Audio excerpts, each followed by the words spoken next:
To me, I haven't been subjected to brainwashing, and I think if I was, that would be pretty close to what it would be like.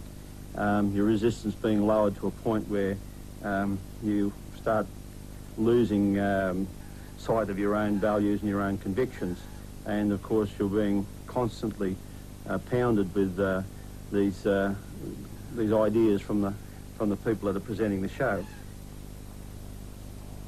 So everybody take a deep breath. Let it go.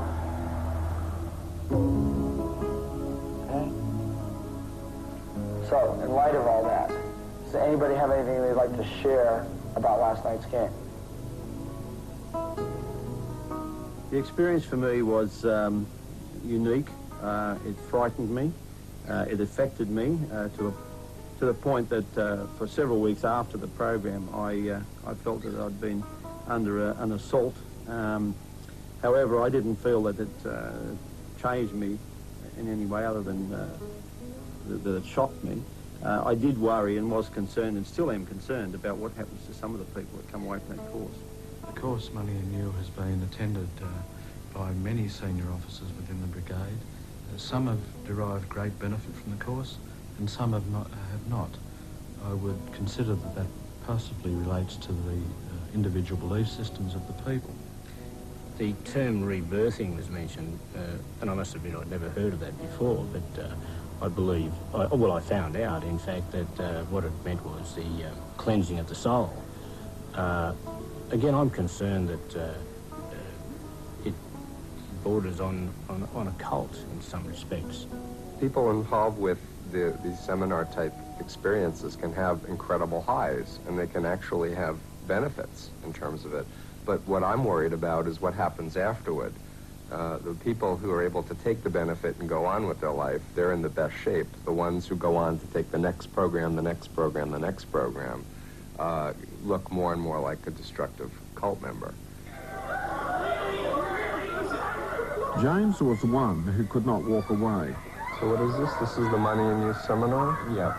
He went from one course to another. He took it into his business, his family, and sold it to his friends. In the end, his family spent $20,000 having him exit counsel by Stephen Hassan. And if you don't do what they say to do, then what? Then you just keep on trying until you do it. Steve knew so much about me by the time I got to see him, because my family flew him out here. All my friends, business associates, were seen by him, and he knew me. I didn't know him. And within half a day, he had me knowing that it wasn't influence, and these things didn't mean to happen, weren't meant to happen, they didn't need to happen. They'd happened because I was effectively controlled by the use of neurolinguistic programming on a very intense daily basis. And how closely were you keeping contact with Money and You? I mean, were you on your part own? of my life. I wasn't keeping contact with Money and You because I didn't have to. I'd taken some of Robert Kiyosaki's best friends and put them in my business. I had Money and You on tap on a daily basis in my office. I think Australia, from my point of view, is the future. I don't know why I'm here most of the time. You know, it seems like one day I just sort of, 1985, I said, take me, Great Spirit, show me where to go, and I wound up here in Bondi. Okay, so everybody please stand up. Australia is sort of on the cusp. And I think within 20 years, Australia will emerge as the new role and the new model for the rest of the world to look at and to see. Okay, so left hand out, let's let it go. Ready? Money and You and the Boston Church of Christ are run by people who have a belief that they hold the key to the world's problems. In that sense, they're both fundamentalist belief systems. One seeks to take you out of the world, and the other wants to take its world into yours. For some people, joining these groups is a positive experience. Clearly, for others, it's not. Is it right that the government, through recognition and subsidy, should encourage their activities? And what of people who join and become caught? In the end, it is to them and those around them that the damage is done.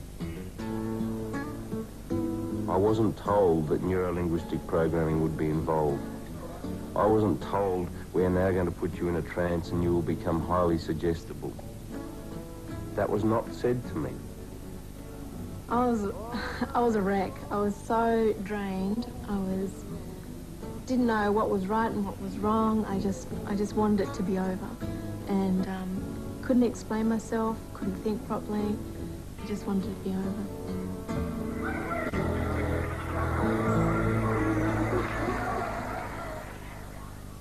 David Milliken reporting, and one of tonight's more interested viewers, no doubt, was the Director General of the New South Wales Fire Brigade, Peter Rath.